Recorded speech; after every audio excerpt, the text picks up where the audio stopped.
خواتین سے انہوں نے ملاقات بھی کی، گلے لگا کر تسلی وہ دیتی رہیں، کالا دوپٹہ اوڑھ کر متاثرین کے غم میں بھی شریک ہوئیں۔ اس کے ساتھ ساتھ آپ کو یہ بھی بتائیں کہ نیوزی لینڈ کے وزیر اعظم نے امریکی صدر کو لاجواب کر دیا ہے۔ اور مسلمانوں کے خلاف زہر اگلنے پر آسٹریلوی سینیٹر فریزر اینن کو انڈا پڑ گیا۔ میڈیا سے گفتگو کے دوران ایک بچے نے آسٹریلوی سینیٹر کو انڈا مار دیا۔ آسٹریلوی سینیٹر نے کرائسٹ چرچ حملے کا ذمہ دار مسلمان مہاجرین کو ٹھہرایا تھا۔ آسٹریلوی سینیٹر نے جھینپ مٹانے کے لیے بچے کو تھپڑ اور لاتیں بھی ماری۔ آسٹریلوی سینیٹر کو مسلمان مخالف بیان پر عالمی سطح پر بھی تنقید کا نشانہ بنایا جا رہا ہے۔ پاک فوج نے بھارت کا جاسوس ڈرون مار گرایا ہے۔ D G S P R کا کہنا ہے کہ بھارتی جاسوس ڈرون ایل او سی کے قریب گرایا گیا۔ بھارتی ڈرون 150 میٹر پاکستانی حدود میں داخل ہوا۔ آئی ایس پی آر کا یہ بتانا ہے کہ بھارتی جاسوس ڈرون ایل او سی پر رکچکری سیکٹر میں گرایا گیا۔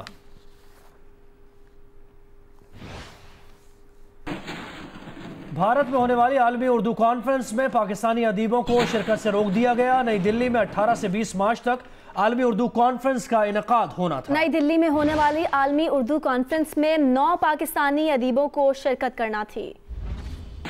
سابق جج بھارتی سپریم کورٹ مرکنڈے کارجو کی پاکستانی ادیبوں کے دعوت نامے منسوخ کرنے کی شدید مذمت سامنے آئی۔ انہوں نے کہا کہ حد ہو گئی ہے پاگل پن کی۔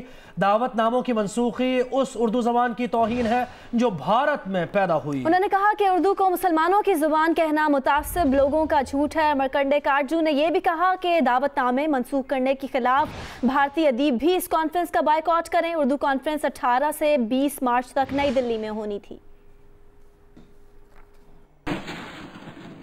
خیرپور سے خبر یہ کہ بچوں کی لڑائی میں بڑے کود پڑے، لاٹھیاں اور ڈنڈے لگنے سے ایک شخص جاں بحق ہو گیا۔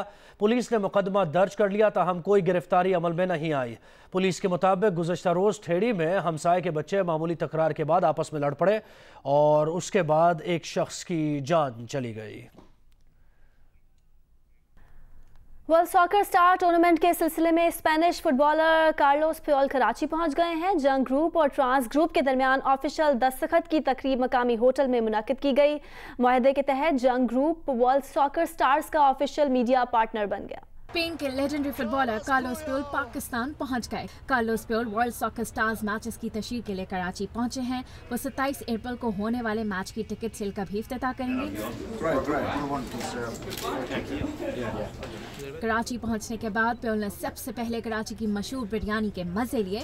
کل پی ایس ایل کا فائنل بھی دیکھیں گے۔ کارلوس پیول نے جنگ گروپ اور ٹرانس گروپ کے درمیان ہونے والے معاہدے کی تقریب میں بھی آج شرکت کی۔ معاہدے کے تحت Jang group world soccer stars کا آفیشل میڈیا پارٹنر بن گیا ہے۔ جنگ گروپ کے managing director and president revenue Sarmad Ali اور ٹرانس گروپ کے راؤ عمر نے ایم او یو پر سائن کیا۔ اس موقع پر جیو نیوز سے بات کرتے ہوئے جنگ گروپ کے managing director and president revenue Sarmad Ali کا کہنا تھا کہ یہ معاہدہ فٹ بال کے فروغ کے لیے اہم سنگ میل ثابت ہوگا۔ دیکھیں، جیو نے اور جنگ نے ہمیشہ پاکستان میں سپورٹس کے فروغ کے لیے ایک اہم کردار ادا کیا ہے، چاہے کرکٹ ہو، ہاکی ہو یا فٹ بال ہو یا ایون باکسنگ ہو۔ آپ کو یاد ہوگا ایک زمانے میں ہم نے پاکستان کی پہلی باکسنگ لیگ بھی شروع کی تھی، فٹ بال لیگ بھی ہم نے کی۔ سو یہ ہم سمجھتے ہیں کہ جو ایک سوشل رسپانسبلٹی ہے، ایک کارپوریٹ رسپانسبلٹی ہے، یہ اس کا پارٹ ہے کہ ہمیں اسپورٹس کو فروغ دینا چاہیے۔ بتائیں کہ نئی ایویشن پالیسی ترتیب دے دی گئی۔ وزیر اعظم عمران خان نے اطمینان کا اظہار کر دیا۔ حتمی منظوری کے لیے پالیسی کا مسودہ وفاقی کابینہ کے آئندہ اجلاس میں پیش کیا جائے گا۔ اس پر رپورٹ کریں گے نمائندہ جیو نیوز طارق ابوالحسن۔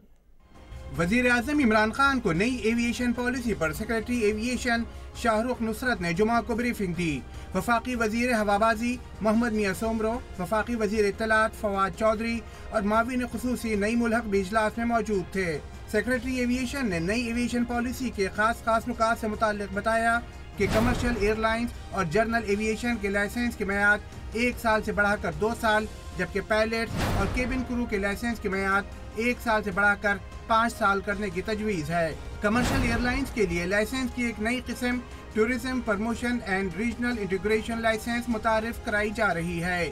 نئے لائسنس کے تحت چلنے والی فلائٹس پر CAA کے چارجز ختم کرنے کی تجویز دی گئی ہے۔ وزیر اعظم کو بتایا گیا کہ نئی ایویشن پالیسی کے لاگو ہونے کے بعد فضائی سفر کے کرایوں میں کمی متوقع ہے۔ Hi, I'm Mohammad Junaid. Thanks for watching Geo News. For more videos and updates, don't forget to click the subscribe button. Keep watching Geo News.